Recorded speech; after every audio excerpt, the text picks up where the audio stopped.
a cultural practice. Sometimes, it was a dire necessity for survival.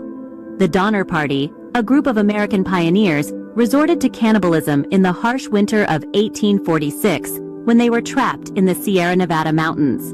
A more recent instance occurred in 1972, when survivors of a plane crash in the Andes turned to cannibalism to endure the frigid conditions. While it's hard to believe, these historical instances show that cannibalism was a part of human survival and cultural practices. In more recent times, cases of cannibalism have been linked to mental illness and criminal behavior. In the late 20th century, a man named Jeffrey Dahmer made headlines around the world. Dahmer, an American from Milwaukee, was convicted for the murder and subsequent cannibalism of 17 young men. His motivations, according to psychologists, stemmed from a twisted desire for dominance and an attempt at creating a submissive partner who would never leave him. Halfway across the world in Germany, a man named Armin Meiwes shocked the global community. Meiwes advertised on the internet for a willing participant to be killed and consumed. Surprisingly, someone responded, and the act was carried out.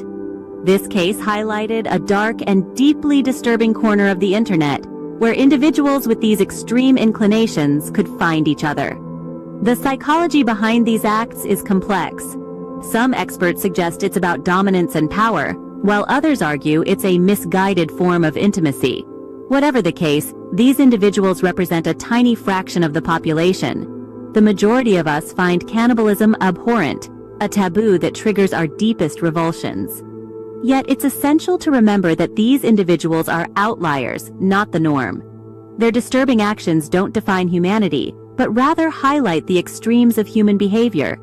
While these cases are rare, they remind us that cannibalism, although largely condemned, still occurs in our society.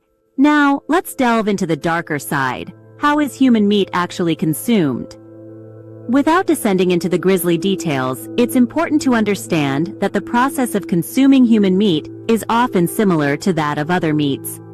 The flesh is typically prepared through cooking or curing, methods that are commonly used in food preparation around the world. It's crucial to remember, however, that this is no ordinary meat. This isn't about gourmet cooking or exploring exotic cuisines. This is about an act so deeply reviled, it's universally considered a severe violation of human rights. It's not only morally repugnant, but it's also highly illegal in virtually all corners of the globe. Despite its historical presence and occasional occurrences in modern times, society has unequivocally condemned this practice. The taboo surrounding cannibalism is one that continues to hold strong, and for good reason. Grisly as it may seem, it's essential to understand that this act is a severe violation of human rights and laws. Cannibalism, a topic many find hard to swallow, holds a complex place in human history.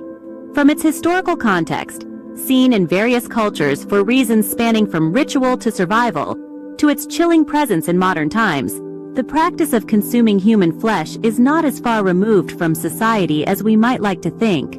Even in the process itself, we find a mirror reflecting the darkest corners of human behavior and survival instincts.